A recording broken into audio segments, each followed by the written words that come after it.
ರಾಜ್ಯ ಸರ್ಕಾರದ ವಿರುದ್ಧ ಬಿಜೆಪಿ ಬೆಲೆ ಏರಿಕೆ ಕಾರಣಕ್ಕಾಗಿ ಪ್ರತಿಭಟನೆಯನ್ನ ಮಾಡಿತ್ತು, ಜನಾಕ್ರೋಶ ಯಾತ್ರೆಯನ್ನ ಮಾಡಿತ್ತು. ಇದೀಗ ಪೆಟ್ರೋಲ್, ಡೀಸೆಲ್ ಹಾಗೂ ಗ್ಯಾಸ್ ಬೆಲೆ ಜಾಸ್ತಿ ಆಗಿದೆಯಲ್ಲ, ಇದರ ವಿರುದ್ಧ ಕಾಂಗ್ರೆಸ್ಸಿಗೆ ಸಿಡಿದೇಳ್ತಾ ಇದೆ. ಫ್ರೀಡಂ ಪಾರ್ಕ್ನಲ್ಲಿ ಕೇಂದ್ರ ಸರ್ಕಾರದ ವಿರುದ್ಧ ಪ್ರತಿಭಟನೆಯನ್ನ ಕಾಂಗ್ರೆಸ್ ಮಾಡ್ತಾ ಇದೆ. ಫ್ರೀಡಂ ಪಾರ್ಕ್ನಲ್ಲಿ ಯುವ ಕಾಂಗ್ರೆಸ್ ಧರಣಿಯನ್ನ ಮಾಡ್ತಾ ಇದೆ. ಯುವ ಕಾಂಗ್ರೆಸ್ ಅಧ್ಯಕ್ಷ ಮಂಜುನಾಥ್ ಗೌಡ ನೇತೃತ್ವದಲ್ಲಿ ನಡೀತಾ ಇರುವಂಥ ಧರಣಿ ಇದು. ಕಾಂಗ್ರೆಸ್ ಮಹಿಳಾ ಘಟಕದಿಂದಲೂ ಕೂಡ ಪ್ರತಿಭಟನೆ ನಡೆಸಲಾಗ್ತಾ ಇದೆ. ಕೆಪಿಸಿಸಿ ಕಚೇರಿಯ ಮುಂಭಾಗ ನಡೀತಾ ಇರುವಂಥ ಪ್ರೊಟೆಸ್ಟ್ ಇದು. ಕಾಂಗ್ರೆಸ್ನ ನಾಯಕಿ ಸೌಮ್ಯ ರೆಡ್ಡಿ ನೇತೃತ್ವದಲ್ಲಿ ಪ್ರತಿಭಟನೆ ನಡೀತಾ ಇದೆ. ಬೆಂಗಳೂರು ನಗರ ಘಟಕವೂ ಕೂಡ ಕೈ ಜೋಡಿಸಿದೆ. ಕೆಪಿಸಿಸಿ ಮಹಿಳಾ ಕಾಂಗ್ರೆಸ್ನ ಅಧ್ಯಕ್ಷ ಸೌಮ್ಯ ರೆಡ್ಡಿ ಜೊತೆಗೆ ಬೆಂಗಳೂರು ನಗರ ಘಟಕವೂ ಕೂಡ ಇದೆ. ಕಾಂಗ್ರೆಸ್ ಭವನದ ಮುಂಭಾಗ ಈ ಪ್ರತಿಭಟನೆ ನಡೀತಾ ಇದೆ. ಮನೋಹರ್ ನೇತೃತ್ವದಲ್ಲಿ ಈ ಪ್ರತಿಭಟನೆ ಶುರುವಾಗಿದೆ.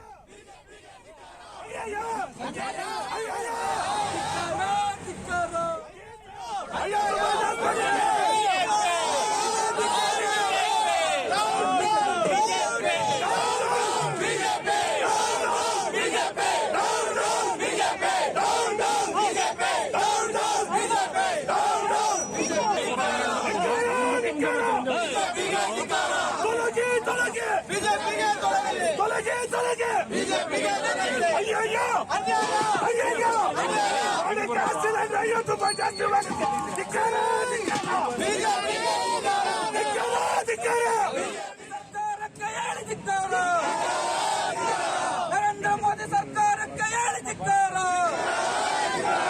ಧಿಕ್ಕಾರ, ಧಿಕ್ಕಾರ, ಧಿಕ್ಕಾರ, ಬಿಜೆಪಿಗೆ ಧಿಕ್ಕಾರ, ಧಿಕ್ಕಾರ, ಧಿಕ್ಕಾರ,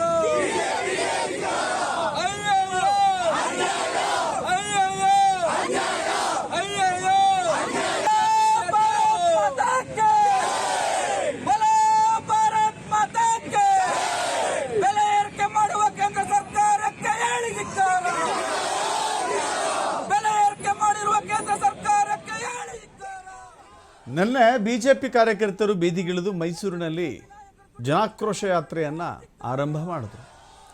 ಜನಾಕ್ರೋಶೆಯ ಉದ್ದೇಶ ಏನಾಗಿತ್ತು? ಬೆಲೆ ಏರಿಕೆ. ಇವತ್ತು ಕಾಂಗ್ರೆಸ್ ಬೀದಿಗಿಳಿದು ಹೋರಾಟ ಮಾಡ್ತಾ ಇದೆ ಬಿಜೆಪಿಯ ವಿರುದ್ಧ. ಕಾರಣ ಅದೇ ಬೆಲೆ ಏರಿಕೆ. LPG ಸಿಲಿಂಡರ್ನ ಬೆಲೆ 50 ರೂಪಾಯಿ ಜಾಸ್ತಿ ಮಾಡಿದೆ ಕೇಂದ್ರ ಸರ್ಕಾರ. ಏಕಾಏಕಿಯಾಗಿ 50 ರೂಪಾಯಿ. ಕರೆಂಟ್ ದರ ಎಷ್ಟು ಜಾಸ್ತಿ ಆಗಿತ್ತು? 1 ಯೂನಿಟ್ಗೆ 36 ಪೈಸೆ. ವಿದ್ಯುತ್ ಬೆಲೆ ಜಾಸ್ತಿ ಆದಾಗ ಪರ್ ಯೂನಿಟ್ ಎಷ್ಟು? 36 ಪೈಸೆ. ಹಾಲಿನ ದರ 4 ರೂಪಾಯಿ. ಇನ್ನು ಬಸ್ ಟಿಕೆಟ್ ದರ, ಪೆಟ್ರೋಲ್ ಹಾಗೂ ಡೀಸೆಲ್ ಬೆಲೆ ಜಾಸ್ತಿ ಆಗಿರುವ ಕಾರಣಕ್ಕಾಗಿ ಜಾಸ್ತಿ ಮಾಡಲಾಯಿತು.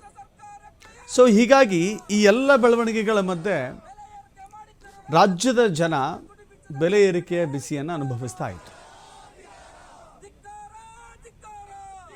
ಇದರ ಮಧ್ಯೆ ಕೇಂದ್ರ ಸರ್ಕಾರ ಬಹಳ ದೊಡ್ಡ ಮಟ್ಟದ ಬರಿಯನ್ನು ಹಾಕಿದೆ. ಬೆಲೆ ಏರಿಕೆಯ ನಿರ್ಧಾರವನ್ನು ಮಾಡಿ ಇವರು 30 ಪೈಸೆ, 20 ಪೈಸೆ, 1 ರೂಪಾಯಿ, 4 ರೂಪಾಯಿ ಜಾಸ್ತಿ ಮಾಡಿದ್ರೇ ಬೀದಿಗಿಳಿದು ಮೈಸೂರಿನಿಂದ ಹೋರಾಟ ಶುರು ಮಾಡಿದ್ದಾರೆ. ಈಗ 50 ರೂಪಾಯಿ ಏಕಾಏಕಿಯಾಗಿ ಜಾಸ್ತಿ ಮಾಡಿದ್ರೆ ಜನರಿಗೆ ತೊಂದರೆ ಆಗಲ್ವಾ? ಜನರಿಗೆ ಬರೆ ಆಗಲ್ವಾ? ಜನರಿಗೆ ಹೊರೆ ಆಗೋದಿಲ್ವಾ? ಅದನ್ನೇ ಇವತ್ತು ಕಾಂಗ್ರೆಸ್ ಕೇಳ್ತಾ ಇದೆ. ಸೊ ಬಿಜೆಪಿಯ ಪ್ರತಿಭಟನೆಗೆ ಎಲ್ಲೋ ಒಂದು ಕಡೆ ಹಿನ್ನಡೆ ಆದಂತಾಗಿದೆ. ಕಾಂಗ್ರೆಸ್ಗೆ ಅಸ್ತ್ರ ಸಿಕ್ಕಂತಾಗಿದೆ. ಈ ವಿಚಾರದಲ್ಲಿ ಬಿಜೆಪಿ ಹೇಗೆ ಸಮರ್ಥನೆ ಮಾಡಿಕೊಳ್ಳುತ್ತೆ? ಈ ಜನಾಕ್ರೋಶ ಯಾತ್ರೆಯನ್ನು ಮುಂದುವರಿಸುತ್ತಾ? ಜನಾಕ್ರೋಶ ಯಾತ್ರೆಯಲ್ಲಿ LPG ಬಗ್ಗೆ ಕೇಳಿದ್ರೆ ಬಿಜೆಪಿಯವರ ಹತ್ರ ಉತ್ತರ ಇದೆಯಾ? ಹೀಗೆ ಅನೇಕ ಪ್ರಶ್ನೆಗಳು ಉಟ್ಕೊಳ್ಳುತ್ತೆ. ಬಿಜೆಪಿ ಅದನ್ನು ಯಾವ ರೀತಿ ಸಮರ್ಥಿಸಿಕೊಂಡು ಈ ಜನಾಕ್ರೋಶ ಯಾತ್ರೆಯನ್ನು ಮುಂದುವರಿಸುತ್ತೆ ನೋಡಬೇಕಾಗಿದೆ.